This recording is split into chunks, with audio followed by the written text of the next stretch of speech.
Hello and welcome back to Jack Knives Reviews. I'm of course your host, Jack Knives. Today I will be reviewing Scream 6.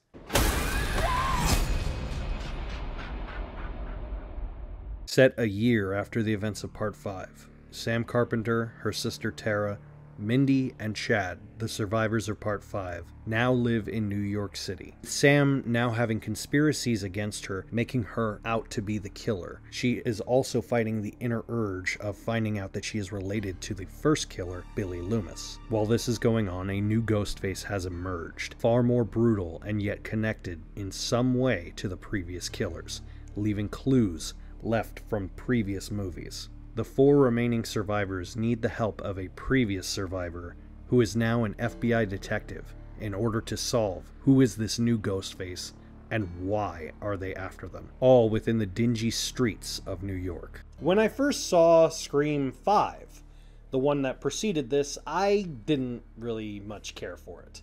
I felt that it was trying so hard to be like the original that it just needed to stand on its own footing.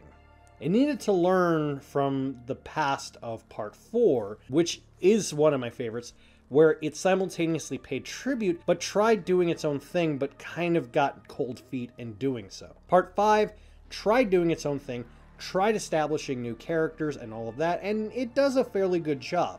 As far as the movie in itself, it was better than Part 5, but there was a couple issues I did have. The core 4 that survived Part 5, I kind of had, mixed opinions about them.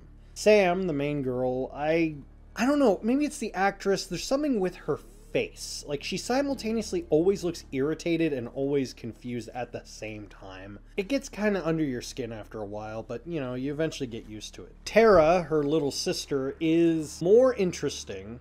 And I don't say that just as a Jenna Ortega fan. I say that mainly because her character has more layers to her. She's trying, specifically in this movie, to not let her own past trauma dictate her, which is a really refreshing concept because if you've watched the Scream movies, their effects of what happened to them basically become who they are. Their trauma basically dictates who they become. And it's refreshing to see a character who doesn't want that to happen and is trying desperately to take back control of their own personal trauma.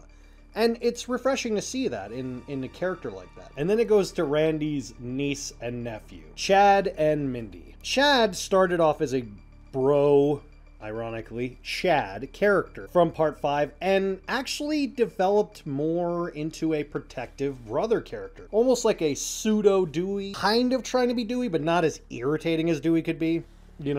Going in headstrong and trying to solve every fight and stop everyone. But then there's Mindy. She's our Randy. She's our know-it-all movie super nerd. Her character is so irritating, so it doesn't really work. The problem is her character is supposed to be an awkward nerd, but she's also a hypersexual lesbian. So those contrasts don't really work. It's like the equivalent of making a character like a really, really creepy nerd who is also a sex magnet who every girl wants to sleep with. It doesn't work. You see my point? But back to the story as a whole. One of the things it does succeed very well at is using the atmosphere. It doesn't necessarily utilize the setting, which I think they should have, and they kind of missed an opportunity, but they do use it once or twice. It had me guessing a couple times going, what? Not just that, it's also got a couple of scenes that you've probably seen in the trailer that were actually interesting, and the execution of the kills, the actual concept of combining all the different masks and kind of leaving them as clues left behind. Awesome idea. I thought it was a brilliant concept to simultaneously bring it all into whole and do something fresh and new. The problem is the motivation.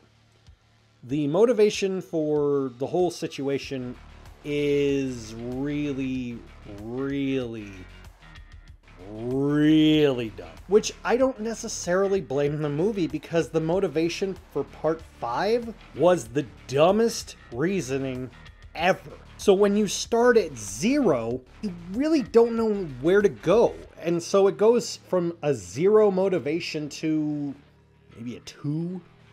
And, you know, it's, for those that know the franchise, it's similar to part 2 of Scream. I'll just leave it at that. I also did like the different kills that they used. For instance, seeing Ghostface with a gun.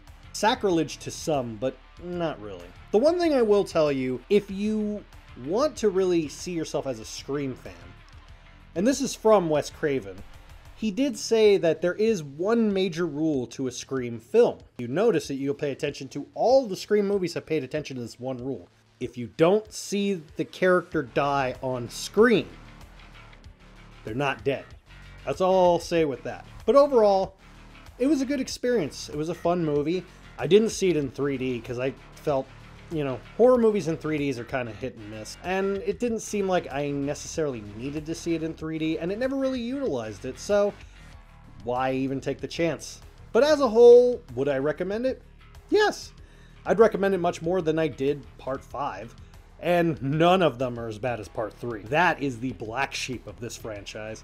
And literally nothing can be as bad as that. Knock on wood. I give Scream 6 4 out of 5. Have you seen Scream 6? Let me know in the comments down below.